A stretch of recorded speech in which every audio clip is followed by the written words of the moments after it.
ជំងឺក្លន់លូនគឺជាជំងឺដែលបណ្ដាលមកពីការប៉ោងលៀននៃសរីរៈក្នុងពោះមកតំបន់ក្រលៀនដែលសង្កេតឃើញភាគច្រើនលើមនុស្សប្រុសច្រើនជាងមនុស្សស្រីមូលហេតុចម្បងពីរគឺពីកំណើតដោយការបិទមិនជិតនិងមូលហេតុទីពីរគឺនៅពេលយើងវ័យធំឬក៏ចាស់ជរាដោយសារ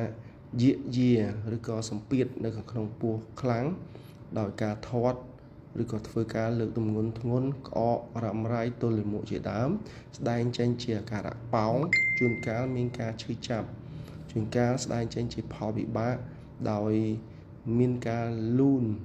នៅផ្នែកណាមួយនៃពោះវៀនហើយគាំងជាប់នៅតំបន់នោះធ្វើឲ្យស្ដែងចេញជាការចុកអត់ជុះអត់ផោមហើយសរសៃឈាមដែលទៅចិញ្ចឹមផ្នែកនៃពោះវៀនត្រូវកាត់ដាច់ធ្វើឲ្យពោះវៀនរលួយការព្យាបាលជាទូទៅគឺដោយការវះកាត់អាចវះបើកឬក៏វះដោយចោះឆ្លោះដោយបិទរន្ធ